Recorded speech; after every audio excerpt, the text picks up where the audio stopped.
I had no idea what I was doing with my money. No budget, no plan, just hoping there'd be enough left before payday. So I did something simple.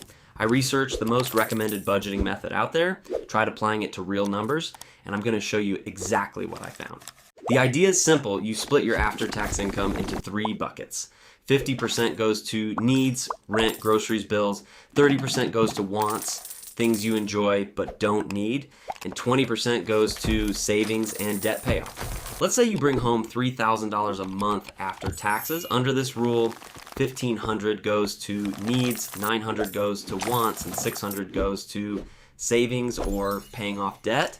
Here's where it got interesting for me. When I actually mapped my own spending into these categories, I realized most of what I thought were needs were actually wants. Subscriptions I forgot about. Food delivery I didn't need. It's not about restriction, it's about seeing where the money is actually going. The biggest mistake I found in my research is treating this rule as rigid.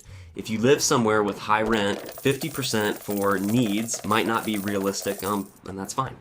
The percentages are a starting point, not a law. What matters more is that you're intentionally splitting money into these 3 buckets at all, instead of spending without a plan. Here's what I'd actually do if you're starting from zero. First, pull up your last month of bank statements. Second, sort every transaction into needs, wants, or savings.